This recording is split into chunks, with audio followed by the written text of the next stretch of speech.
high blood pressure, hypertension is not a disease. It's a symptom. 90% of hypertension is a known cause. Well, today I'm going to tell you what the cause is. When you start telling people that 90% of hypertension is unknown, you make the drug companies rich because you turn the person into an ATM for certain medications. It's very profitable if you don't let people know what the primary cause is. Let me show you what the primary cause is. Okay, so here we have an artery. You have a certain layer, it's called the endothelial layer of cells. That cell layer has these little tiny receptors for insulin. And insulin triggers something that causes the artery to relax. When that receptor becomes damaged, you get high blood pressure. But the problem is, if you fix insulin resistance, sometimes it doesn't lower the blood pressure.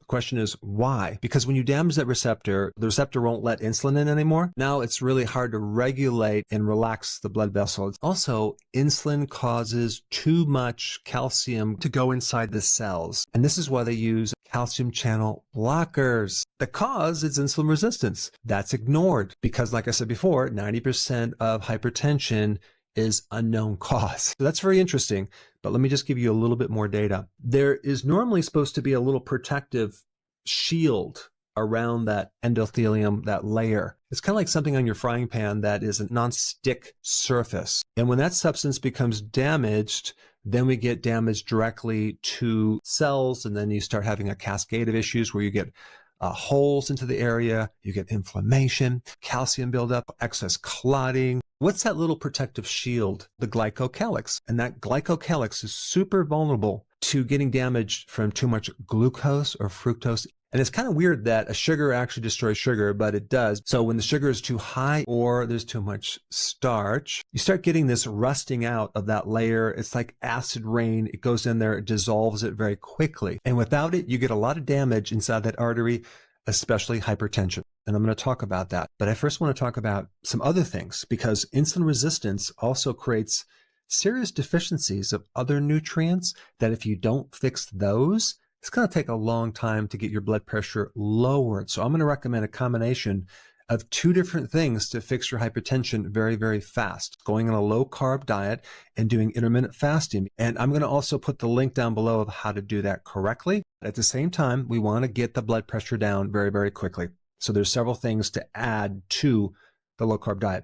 Number one is vitamin D, but you must take at least 10 to 20, sometimes 30,000 IUs of vitamin D3 every single day to reestablish this. Second thing is magnesium. Magnesium glycinate is the one I recommend. Magnesium helps take the calcium out of the place where it shouldn't be and help to balance out the calcium to magnesium ratios, because what you need to know is calcium causes contraction, magnesium causes relaxation. Plus, magnesium is going to help vitamin D to work.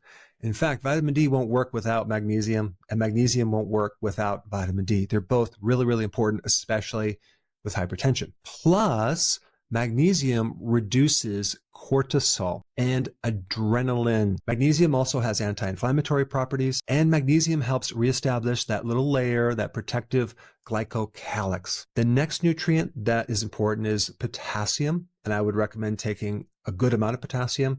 You can get potassium supplements in 1,000 milligrams per serving size. But what potassium does is it directly helps to fix that glycocalyx as well. And potassium reduces the sodium, and potassium directly lowers blood pressure because it helps to relax the smooth muscle. And then the last thing you need to really get the blood pressure down is to increase your sulfur. Sulfur is going to help reestablish this protective sugar coating glycocalyx. But I wouldn't take it in a supplement. I would get it from food. One of the best sources of sulfur is grass-fed red meat. Eggs also are loaded with sulfur, but it's pretty wild that some people will tell you that, oh, you don't want to have eggs or red meat for blood pressure because it has cholesterol and blah, blah, blah. When in fact, the red meat and eggs will totally turn this thing around. So to fix insulin resistance, we want to avoid too much carbohydrate. We want to avoid, of course, sugar, starch. We want to avoid seed oils because that can create inflammation. Also make sure when you're doing this,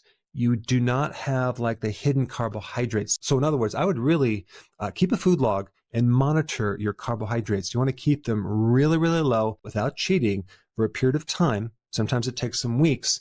and then you're going to start to see it come down. I would highly recommend getting a home blood pressure kit so you can test yourself throughout the day and monitor this. And on a rare occasion, you'll see maybe the bottom number start coming down, but the top number might not come down.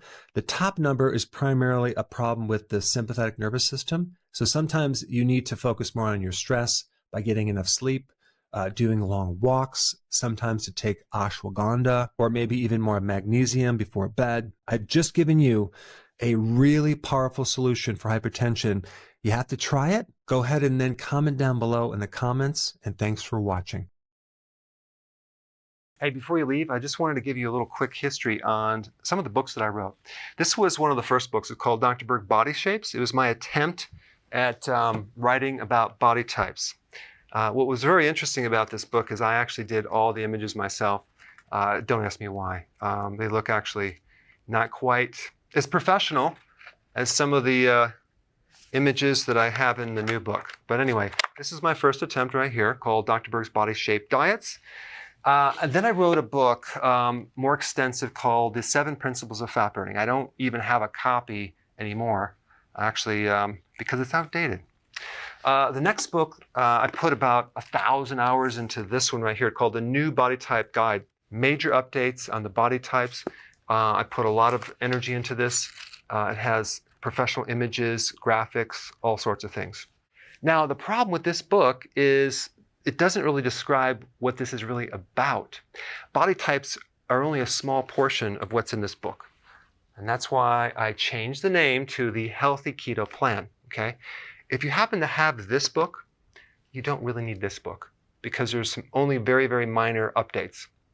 But if you don't have this, you need to get this one right here. This book goes into every single detail that you would ever want to know about. It goes into the 7 principles of fat burning. It goes into hormones, the body types, the basic keto plan. It goes into intermittent fasting. I talk about the 10 fat-burning triggers and blockers and fat-burning strategies with a lot of details in every single chapter. I go into body issues that interfere with losing weight. There's very few people that just have a weight problem. They have a lot of body issues, whether it's sleeping problems, stress problems, inflammation, menopause. I cover that extensively in this book. Then I talk about how to get rid of stress, and I show you a technique. Then I get into exercising. And then I have a lot of really good recipes in this book as well. So this is a good reference guide. On my website, if you get this book, you get this one free. It's called Healthy Keto and Intermittent Fasting.